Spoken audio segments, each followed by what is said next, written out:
once again, welcome everyone. It is great to have you here. We still have some more seats over in the side here. Come join us, that's great. I'm looking forward to tonight, as I have been each of our evenings thus far. And all kinds of thoughts go through my mind when we talk about the question and the issue around how we understand each other as different peoples, races, and the implications of how that plays out in our world. And in the subplot or the subtitle to this, it was the way I was kind of articulating it is often this is an area that many of us don't really want to talk about. And so we're going to talk together tonight and hopefully have a very open and candid conversation. Let's pray together. Lord Jesus, that would be our prayer, that you would open our eyes, that you would give us your eyes to see all those around us in the way that you see them. So as we explore this topic tonight, would you be present by your Spirit? Looking forward to the conversation. We give you ourselves for these moments. And I pray that our hearts could be attuned and attentive to what you have for us. I pray. Amen. Amen. I'm going to turn it to Emmanuel Denguessi. He's going to set up what he's hoping to do with us here. His one sidekick hasn't arrived yet, but I'm sure he will. And I believe that Sharon will also be participating in this evening, and we're all going to have opportunity to do lots of talking together. So welcome, Emmanuel. I'll turn this thing around here for you, and go for it. Good evening. Can you hear me very well? Yes. Can you also hear the French accent? Yeah.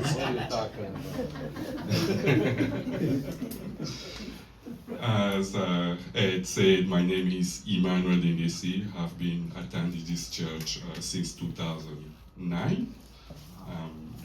I am a graduate of Columbia Bible College and Trinity Western University.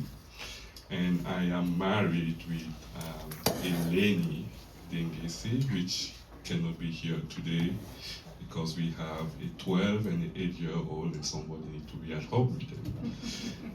Speaking about Cheny, which is somebody who ancestry come from Greece, and a mother who was born in Nova Scotia.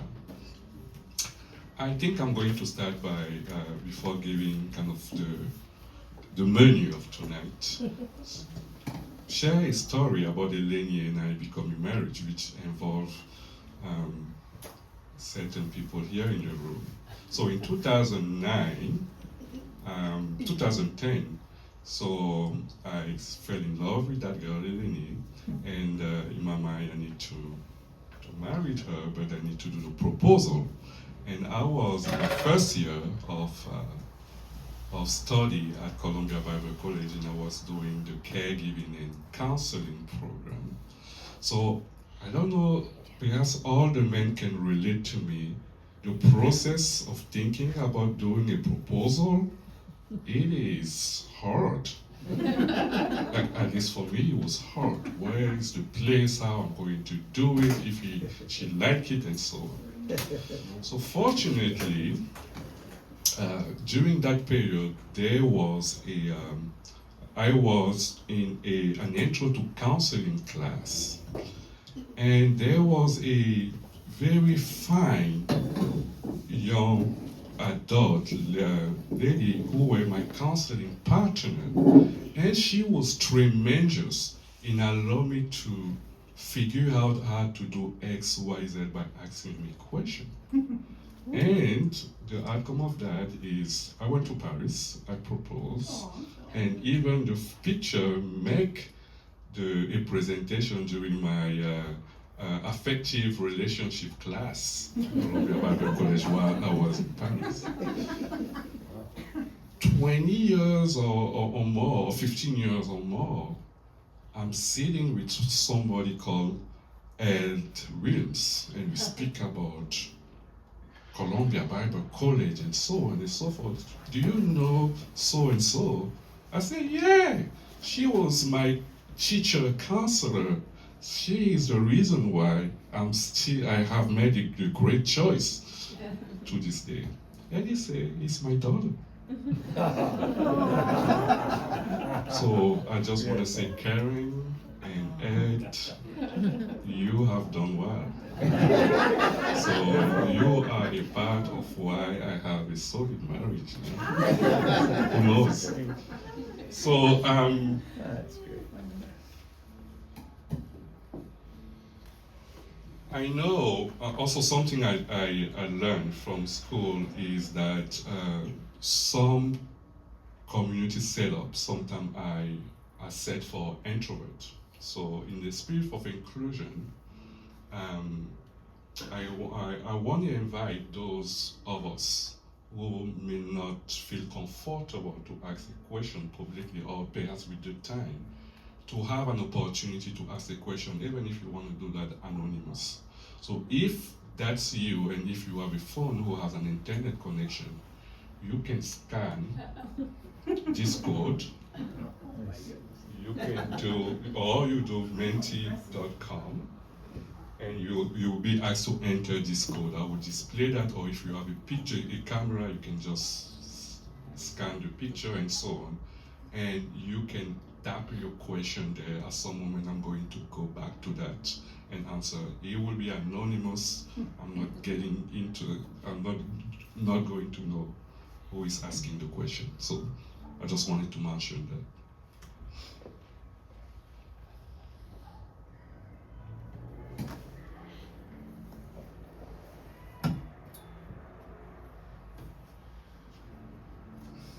So, racism. I first of all want to thank the leadership of the church because they allow us to learn how to discuss those difficult topics. And I also want to preface that the story that you're going to hear or the facts that may be communicated are subjective and they are people experience. So it might not encompass the full knowledge of what racism is, but it's the lived experience of people. So tonight, our time together, we going to introduce the topic by speaking about prejudice and racism. I'm going to introduce a speaker. Then we wanted this time together to not just be about us, but a collective learning. We're going to involve ourselves into an exercise called liberating structure, where in your table or among yourself, you're going to answer or discuss about those questions. What have you heard? What was challenging? What was encouraging? So what? What does it mean to you, to others? And now what? Would or could you do possibly? Would or could you possibly do about it? So those are the questions after the sharing that I will invite you to discuss among yourself. And you can select somebody in your table to share the collective wisdom you came with. Then we will open the ground now for questions. Then at the end, Sharon is going to come and wrap up our night.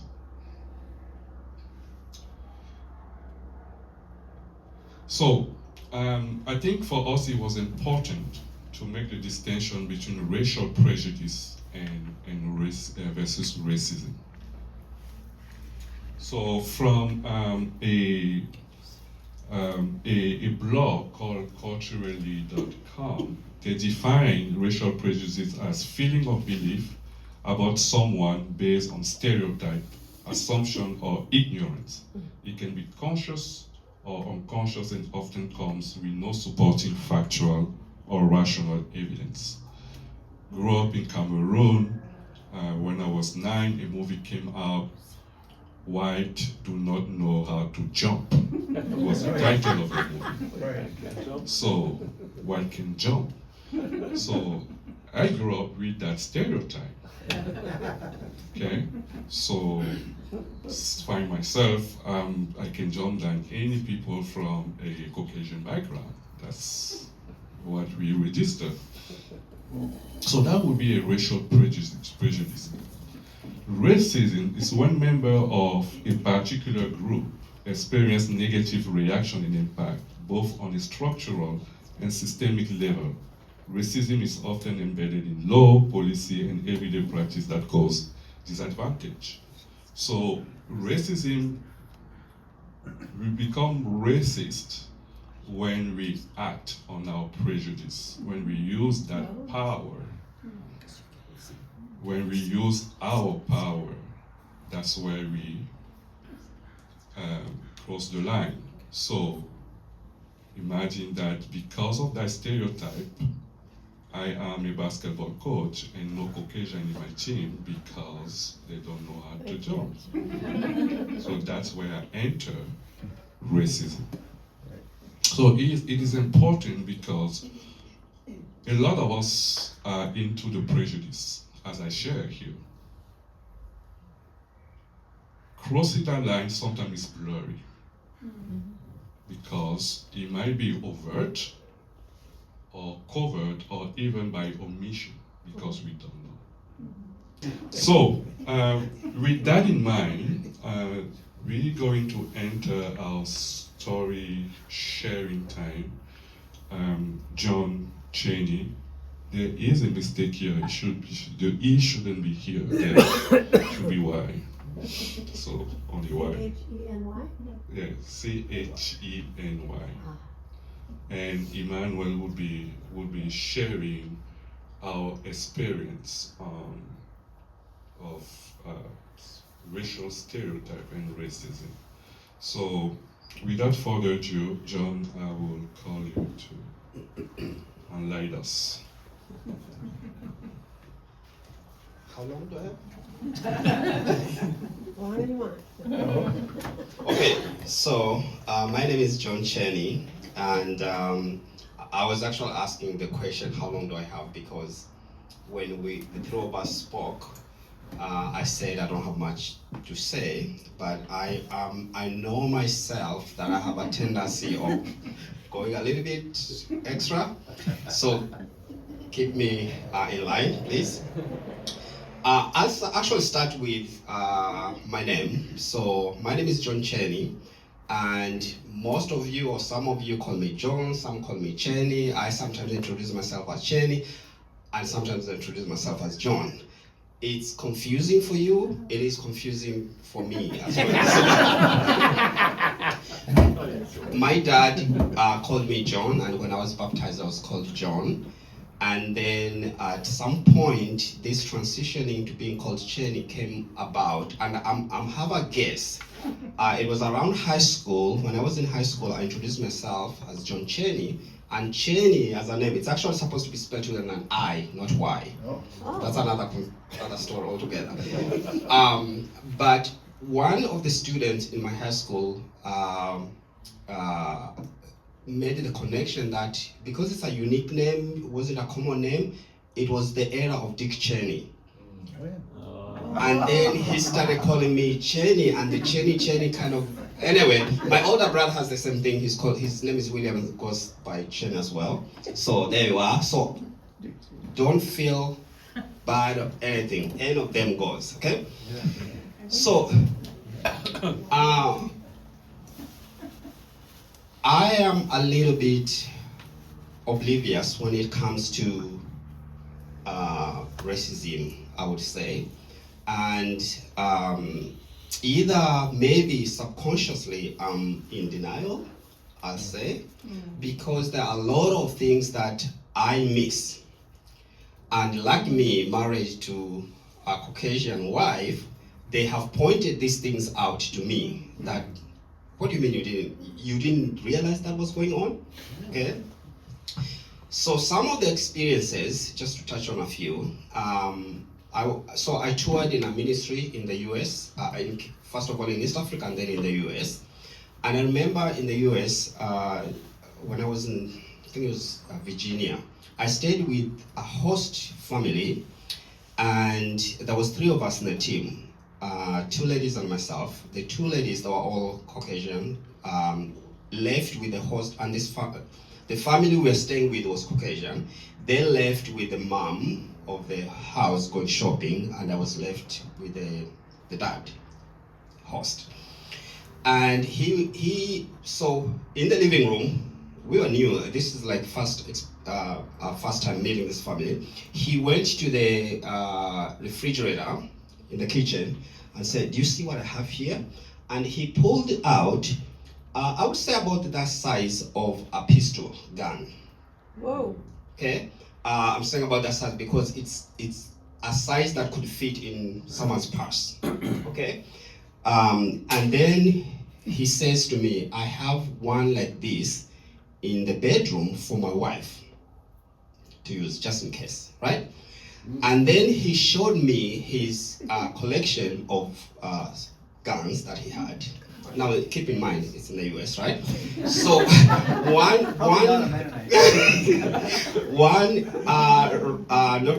gun that he showed me, he explained all this thing, that this thing is actually, he got it in the black market. It releases or shoots at so many per second, right?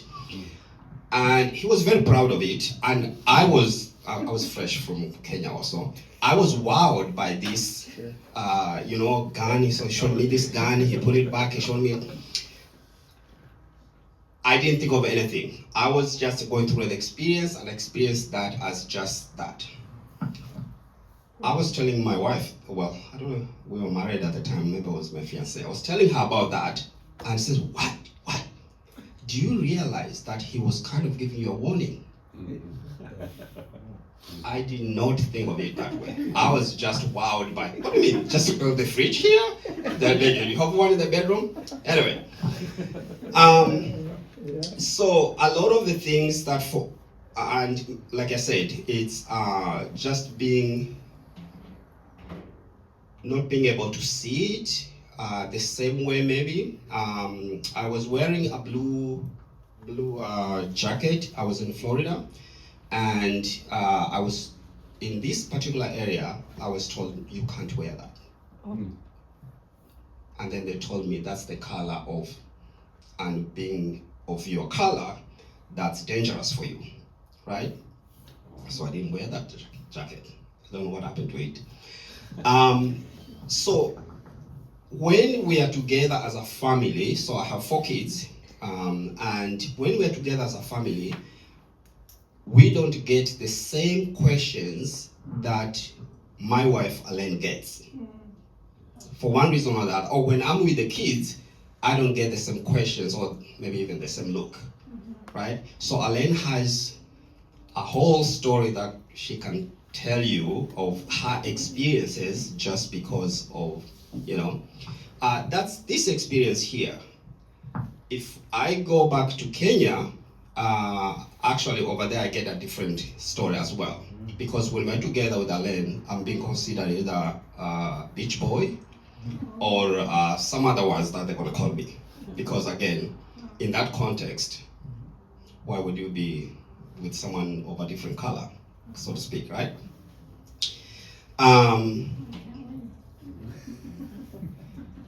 One interesting experience that I got that I felt this is kind of the profiling that was happening is I went to see her. So my parents-in-law were in Montreal, or lived in Montreal, now they're here, and they had sent us a toaster catalog. Those of you who remember Sears, right? So I went to Sears at 7 Oaks Mall. Now, if you remember, the catalog section was upstairs in a corner somewhere. So I went there, picked it up. I didn't know this, but apparently it's supposed to be, any item you pick up is supposed to be in a Sears bag, okay? Well, I went to pick it up and whoever gave it to me it's a box, said here's the box. So I carried the box and I take my time sometimes wandering, window shopping. So I walked around Sears, just looking around. I'm like, I'm not in a hurry. And then suddenly I, kind of sensed that someone is following me. So I just kept walking, and then I'm like, they are following me. Let's make sure they are following me. So then I wandered to another corner, and then I'm like, definitely they're following me. Okay, so I walked out of the store. I'm carrying this box, and from the one end, Sears was on the eastern side, and the Bay is on the other side of the mall. So I walked, took a few detours, and I could see that they're following me. And at one point I turned around and this person ducked. And I'm like, this is like, okay, so let's just make sure they're following me. So I went around to the Bay. Yeah. I walked around the Bay, and so my expectation was, by the time I walk out, there's going to be police cars. That was the first time that I felt like, okay, this is profiling somehow. And I was like, you know what, I'm ready for that police car. So I walked out through Bay's window on the southern side. They still were following me. I entered through there's a cafe place there, and they were following me. And that's when I started to kind of, anxiety, and my body was, I guess, it was steaming. I turned around, kind of confronted them that, are you following me? I don't know what, that's a ridiculous question. But anyway, they said, no, I'm not. So I said, yes, you are. So I went back to Sears to try to see, is anyone I can talk to there? So I went there, and so by that time he had kind of said no, but he kept coming with me until I got into Sears, and then he realized I'm kind of looking where the camera. I was looking for where the cameras are for Sears, because if they're there, they must have been looking on the camera to see who is this guy and all that. Anyway, I was asking for that. I went there. I was too worked up, and I left it there. Came home, told my parents that I got the toaster, but this is what happened. I was done with it. My father-in-law was not having none of that. So anyway, You left the toaster there? no. Okay. I don't know. I got the toaster out. So I guess when my father-in-law phoned, I tried to find out what had happened, and that's kind of one of the things that was explained to them, right? But I'm thinking it's a very simple thing. Yeah. Just come and ask. Yeah, right. To your whole, and it's a big box. Anyway. So when we go to Abbotsford, and this is again, it's the line of, are people genuinely trying to ask a question to try to get to know you, or what is this, right? And rarely do I get that now. Well, I do get it. It's just we've moved on some of these things, right? The question of where you are from, right? It's a good question, right?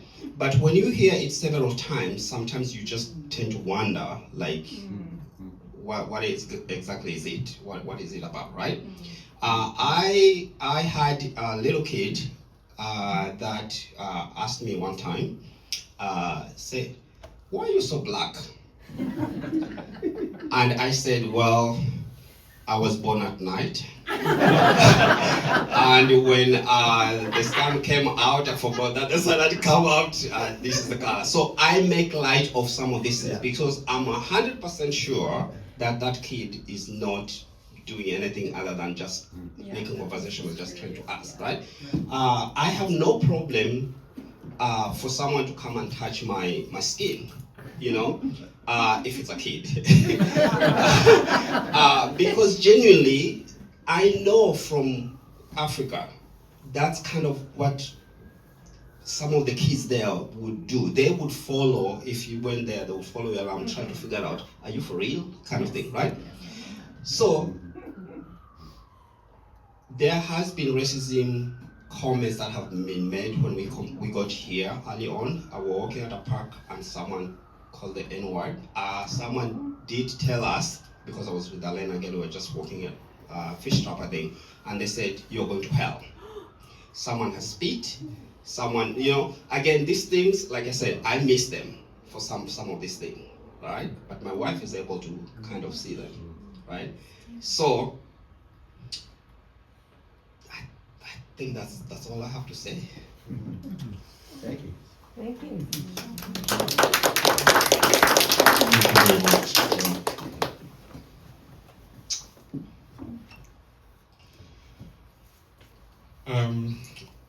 I want to start by saying that I am the son of a tribal chief who ended up being sent to Germany to study, and he came back with a Western mindset. And he told all of us, people around, that his kid won't learn the tribal language. So we learned French. So when we go back to the village, my cousin and so were calling us white people. So I grew up with a sentiment of being marginalized even from Africa, from my own. So I have developed a sensitivity to that, and I have made a decision that it is not going to be a barrier to my ascension.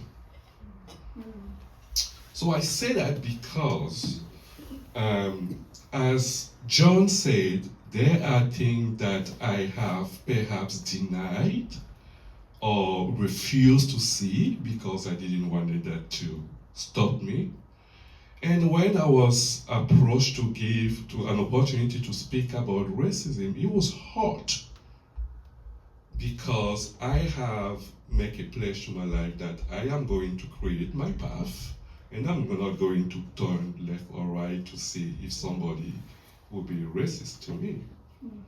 I don't know if that was good or that was bad, but this exercise allowed me to reflect. So I'm going to speak about my experience as a volleyball coach and my experience as a member of this congregation in various roles that I had. And one of those is the paper that you have on your table. So let's start by my experience as a volleyball coach. I want you to pay attention to the picture that I'm going to show here, and pay attention to the racial distribution among the players when the head coach, which I'm going to identify, is either a Caucasian or somebody from an African descent or a minority.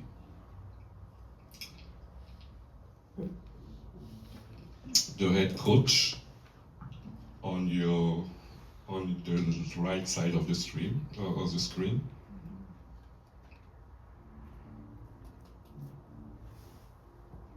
The head coach on the right side of the screen. And that's me.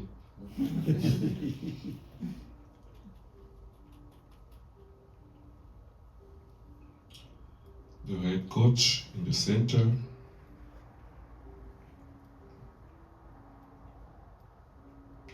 The head coach on the right side of the screen, there.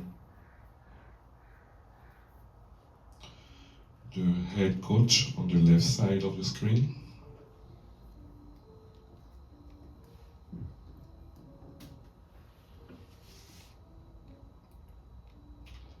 And the head coach on the left side of the screen. So if you had the time, like me, to spend time and reflect on those pictures, you would have get a graph like that. This is kind of Capilano University racial distribution per coach and per year. The blue show the racial minority Caucasian. and majority, and the orange, racial minority. So if you look at 2014, 2015, when the head coach was a Caucasian, you have this graph. Now I inherited his team, and this is how the graph looked like. Caucasian is still majority.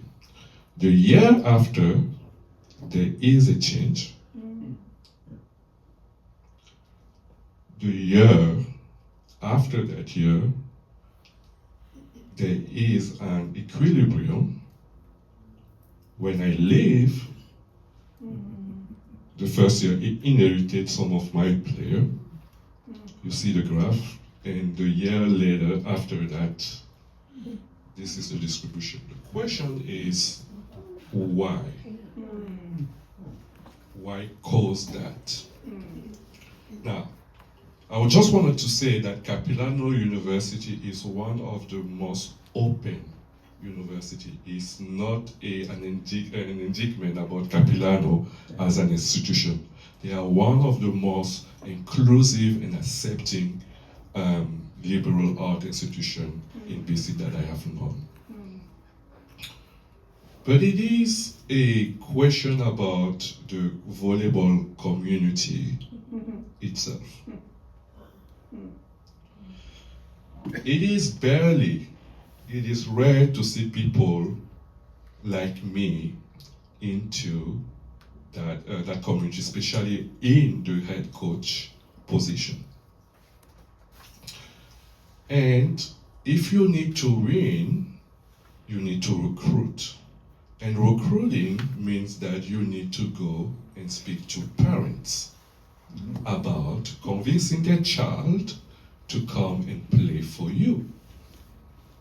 Now, imagine someone who grew up in Moose Jaw, Saskatchewan,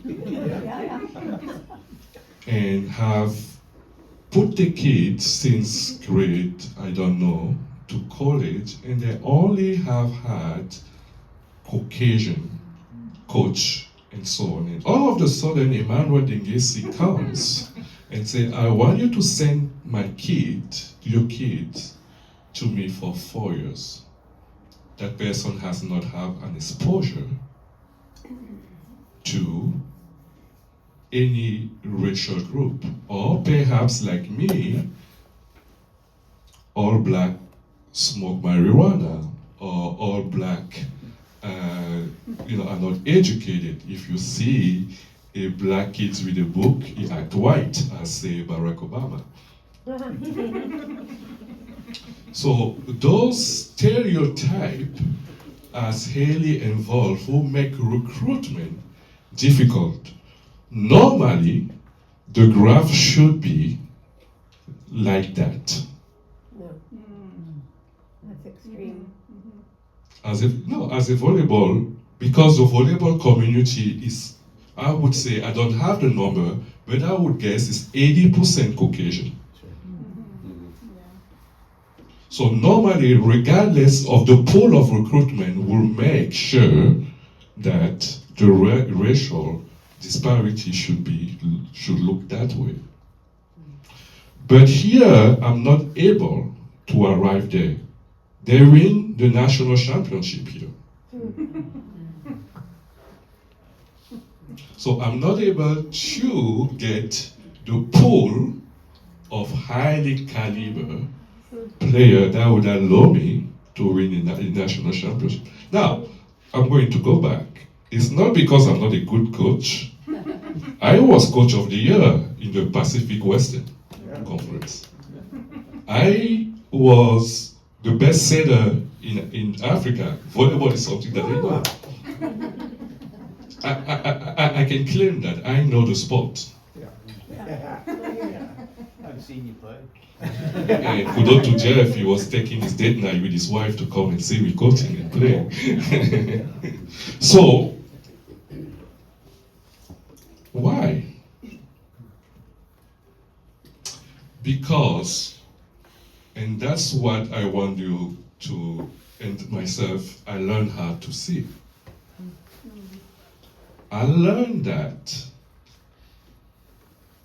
it was difficult for me to arrive to those statistics, even though here we were almost ready, but I couldn't cross the ceiling. Sometimes when we speak about women in leadership, we spoke about the glass ceiling, but there is a racial ceiling where it is really difficult to cross in sport with a majority inclined to a certain racial demographic. So that brings me to racism and the definition. Those parents were exercising their power. They have a power to convince their children whether or not they can join a team like me, like where I am a coach. So if because of my race, they use that power to disadvantage me, knowing and unknowing, because I would say the majority of them are very good people, church-going people.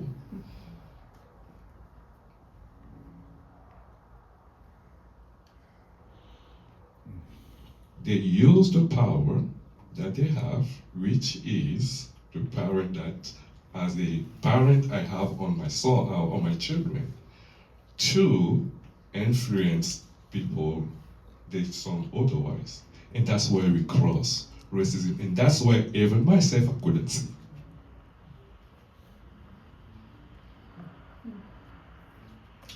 So what it means is that depriving someone even for relationship, and that's I enter the church community, which I lengthily explained, I think on the first page and the second page.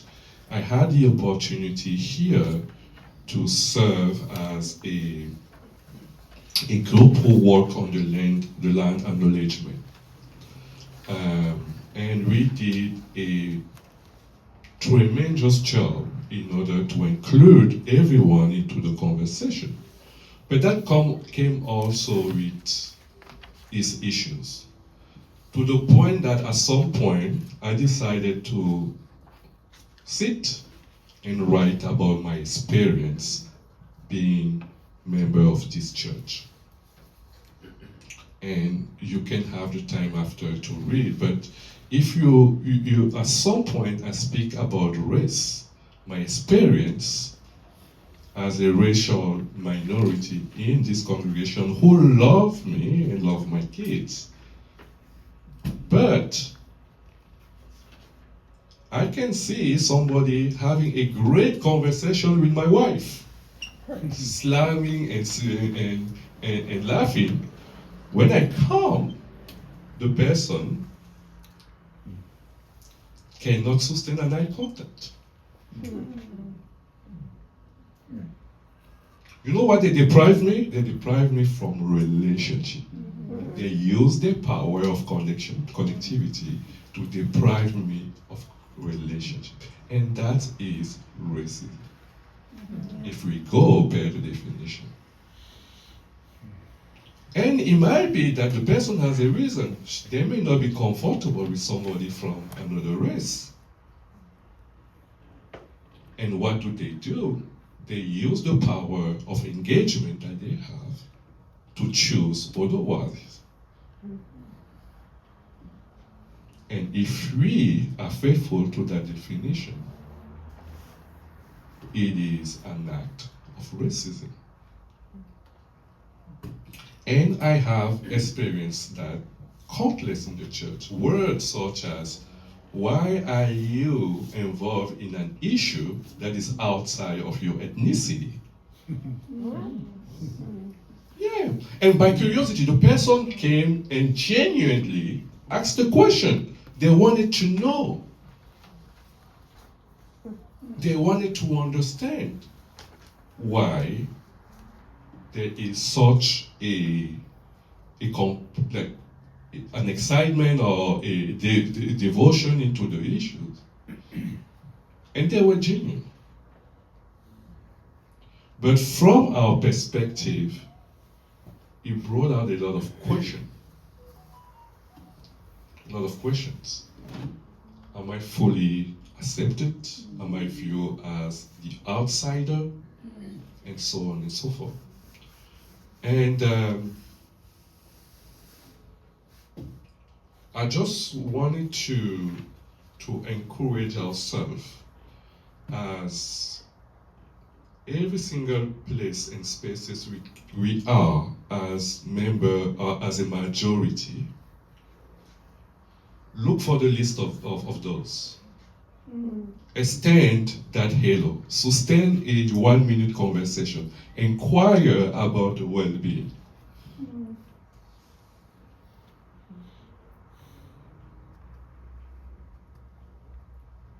It goes a long way. It will make somebody who feel that is marginalized because of his race feel accepted. I am thankful, as you will read, to the countless of people in this congregation who have shared a meal in their house, who went to a bike ride with me, who have come and support me when I was coaching volleyball. Those are the reasons why I am here still.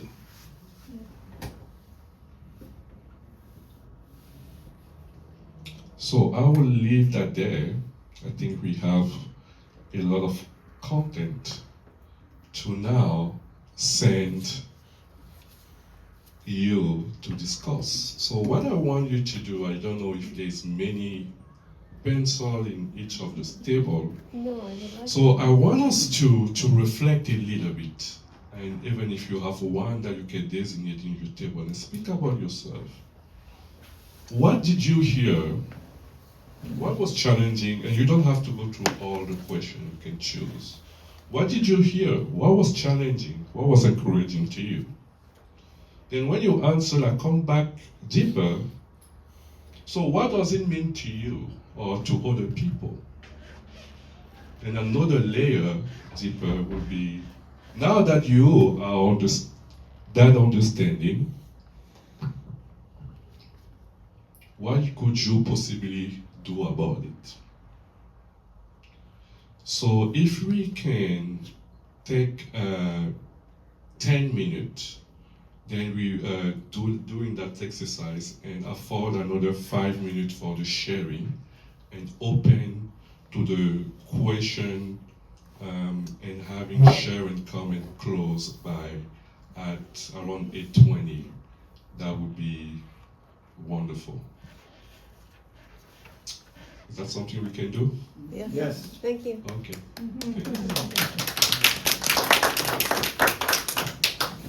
I just wanted to open, having kind of an open response to the discussion and how far you went.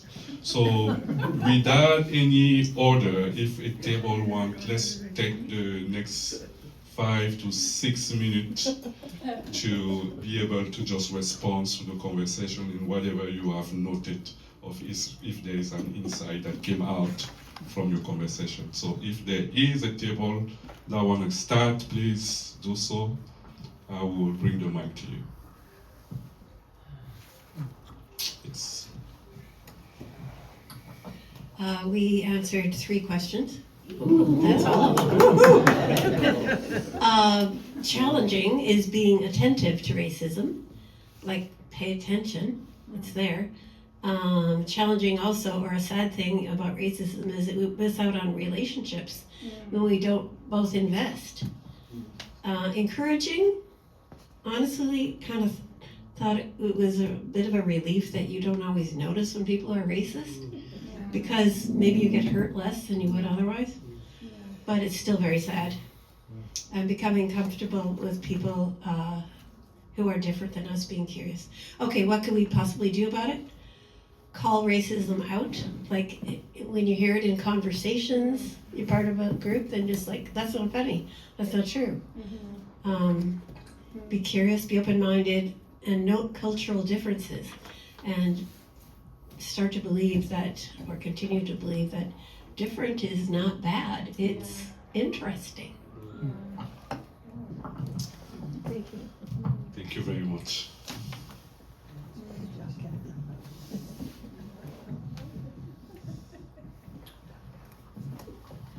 We noted some stories of where we had been in minority, which are very few, and how that was felt, and that helps to understand that some people may feel like that all the time, being in minority. And one important thing too is the what is called white privilege. Is we can walk into a store without being profiled and don't have to think about it. I heard once the greatest privilege of being white is not having to think about it. So we don't even think about it. Yeah.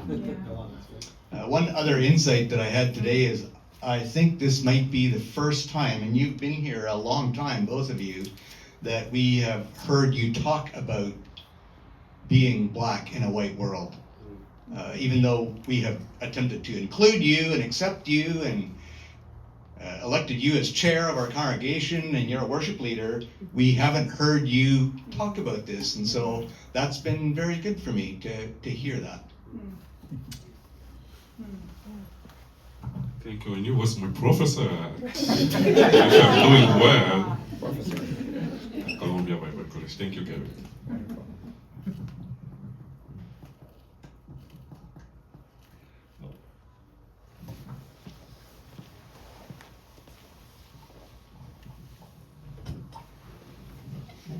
We talked a little bit about insider-outsider dynamics, and with the story you told about the sports teams, the insider-outsider dynamics seem to be very, very obvious.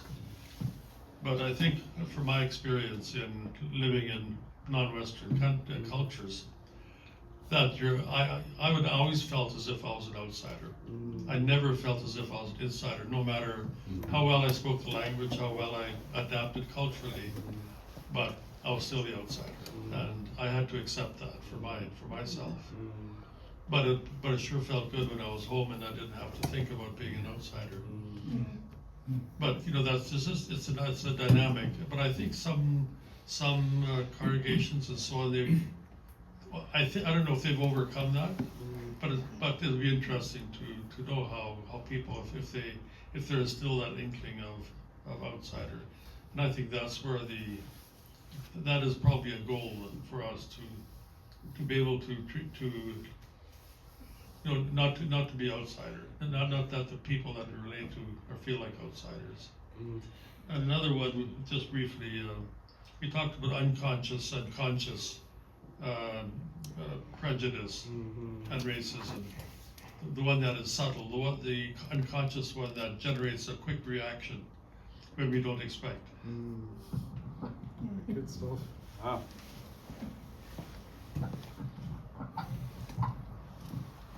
You guys could have a conversation with Plato and Aristotle. You will deep thoughts.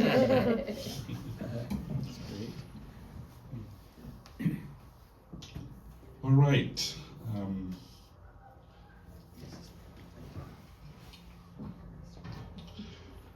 Are there questions you want to ask?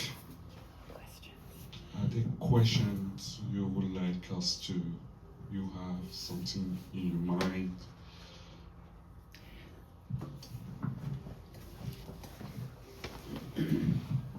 I think it's sometimes difficult to,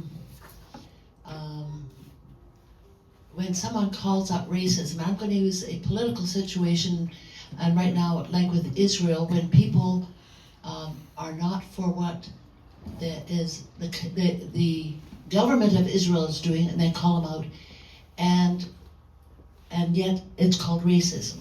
And then here in North America, it's taken out on people. Like somehow there's a mix that when a country, like for example, Israel, a lot of people don't like what they're doing. So there is racism, and it's happening here, and it's horrible things are happening. But the country itself, like the leader is calling it racist, where it isn't, when it isn't really, it's about what is being done as a nation, not as a person. Yeah, I think that's a difficult, that dissociation between what a group does versus what the individual do. Now, if you grew up in community-oriented countries, the group represents the individual. If you grow up in individualistic place of the world, the individual account for the action. So those dynamics need to be taken in consideration as we reflect there.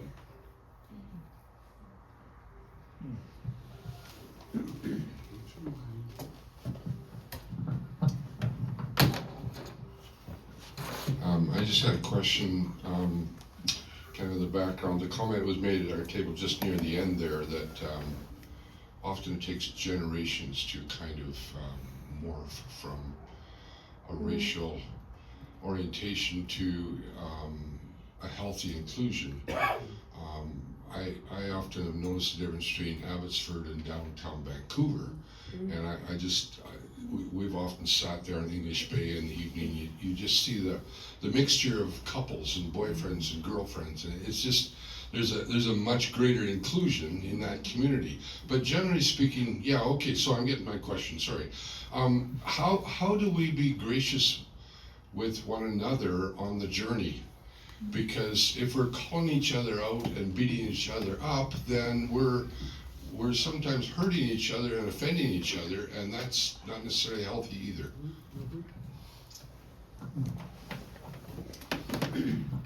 Somebody want to take?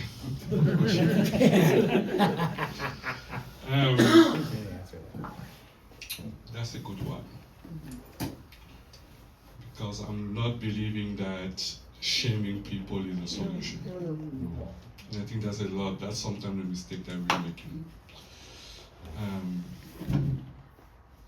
Learning how to see, having those conversations, being able to disagree without being disagreeable, being curious, and it come to God, who God for us who believe, who God is for us, because I think the discrimination here we speak about racial, but we can speak about otherism, which the source is what is power. How can I control? How can I influence? How can I dominate? Now we are speaking about race, but you can extend that to sexism and all the otherism. So the question is, how do we navigate that? And perhaps it's looking at story of success. At some point in the paper, I speak about, 15 years ago, on the other side of the border, it was illegal for my wife and I to be married or to attend the church. That's not very long ago. Yeah, there are recent movie that spoke about it. Now, it is also comforting to see how far we have gone. And educate, expose, and but it is, I think you have a good point there. Shaming is not, for me, it's not the answer. Education, exposure. Yeah, I didn't mean shaming, that's for sure. But I just wanted to say 3 sentences that we've learned in communicating. One is, tell me more. And then, I see this differently. May I share some of my thoughts? And then instead of, punching, you're listening, you've listened. Tell me more about that, or, yeah. One last question.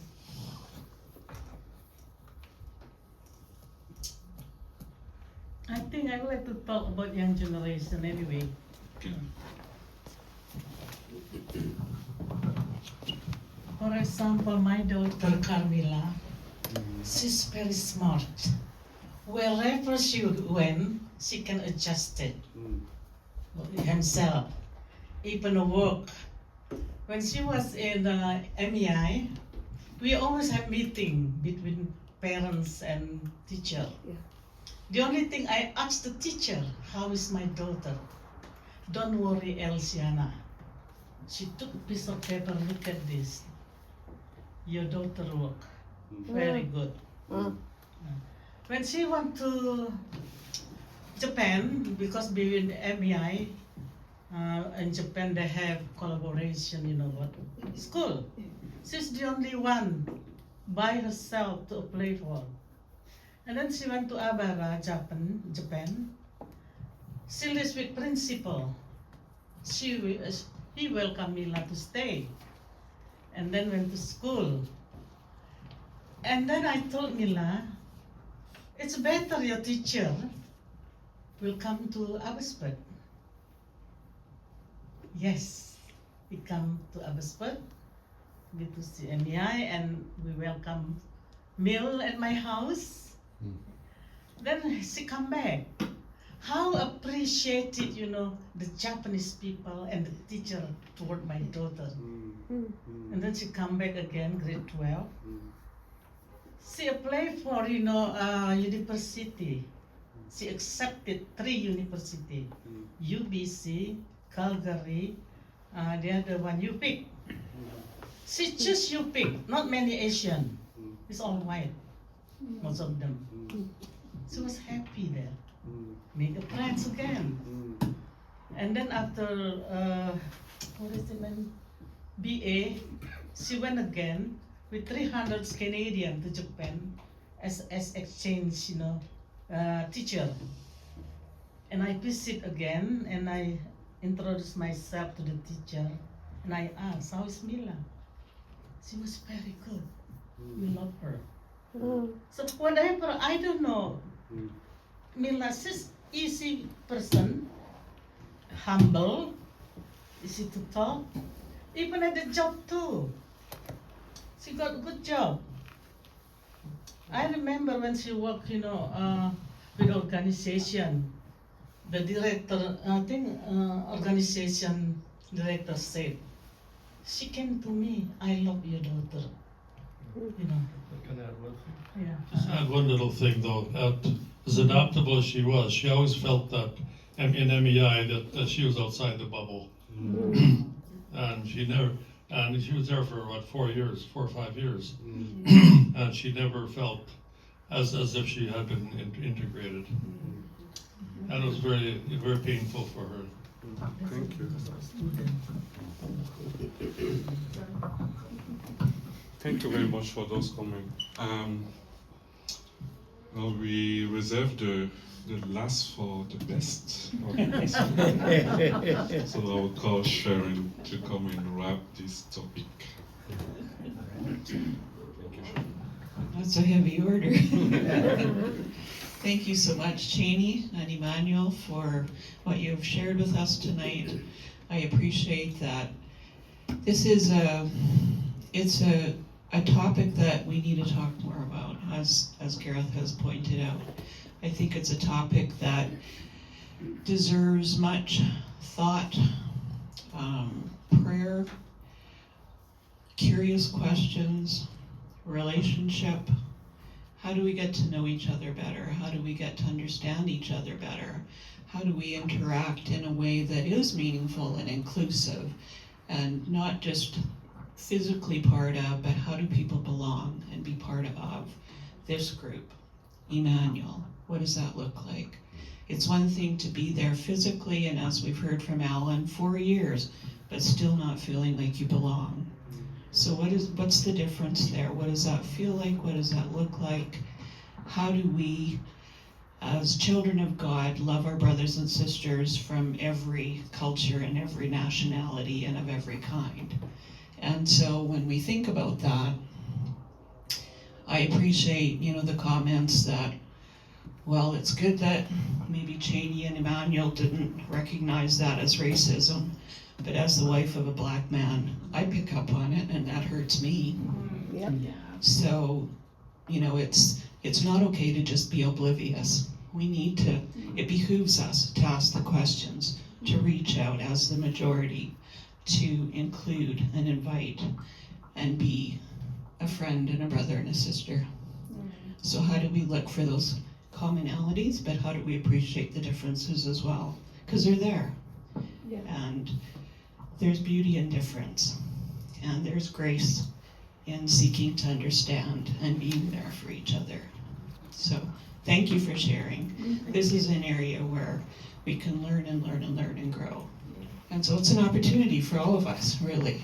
And so this opens that lens a little bit more and invites us to stick our toes in a little further. So thank you again for the grace. Thank you that you're still here. It's wonderful that you're still part of us. And we bless you and we thank you. Thanks for all you contribute to our community here. It is appreciated. So let's close in prayer. Unless, Ed, are you wanting to say something? One more comment when you're done. Okay. Dear God, we just thank you that we are all your children. We are well loved. We are well cared for. We are sisters and brothers, no matter who we are or where we're from. And so, Lord, we ask with sincerity that we will be able to see a little more, hear a little more, and love a little more, and be there for each other. So God, we thank you for this time together. Thank you for what we've heard tonight, and may we do something about it. Bless us with grace and with love for each other. Thank you for this time together. Amen.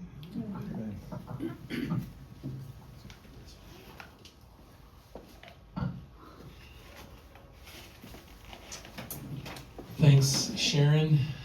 Thanks, Cheny. Thank you, Emmanuel, for putting this together.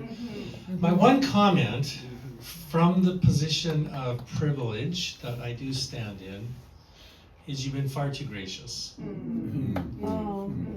And I know we have to take baby steps, and I know it's not about shaming, but I do feel this deeper sense that we have to work more diligently.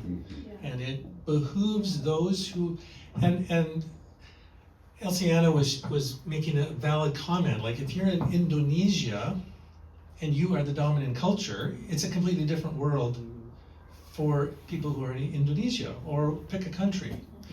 But in North America, in Canada in particular, right now, as the dominant culture, it really does rest with us to figure this out more than it does for those who have come into our context. Well, and we're guests in this context too, like we have to keep thinking broader.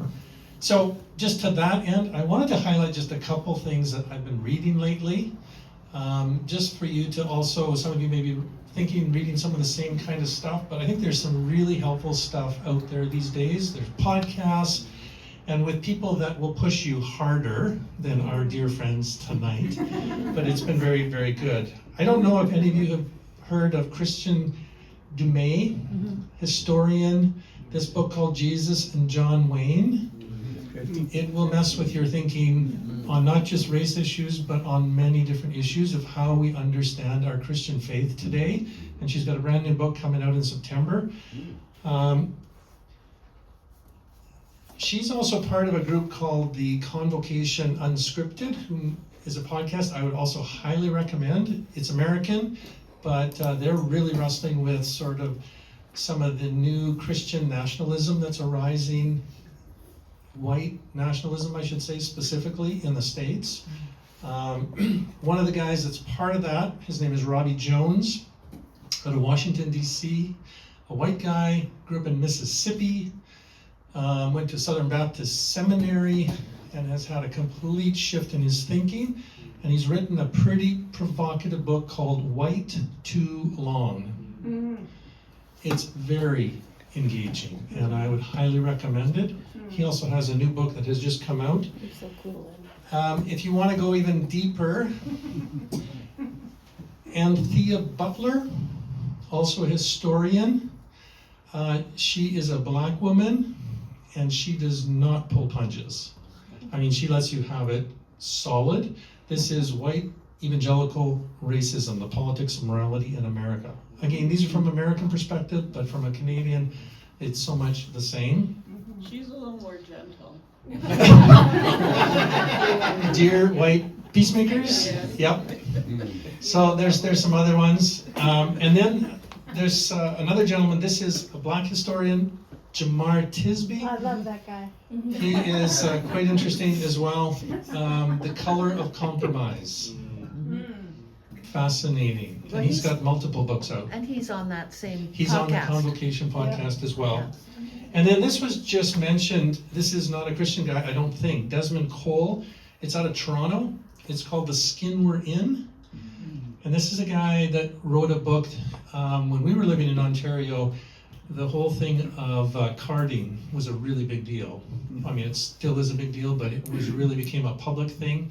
And so he wrote about his experience as a black man in Toronto, being pulled over all the time for all kinds of ridiculous reasons. Prove why you're here, prove who you are, etc., kind of thing.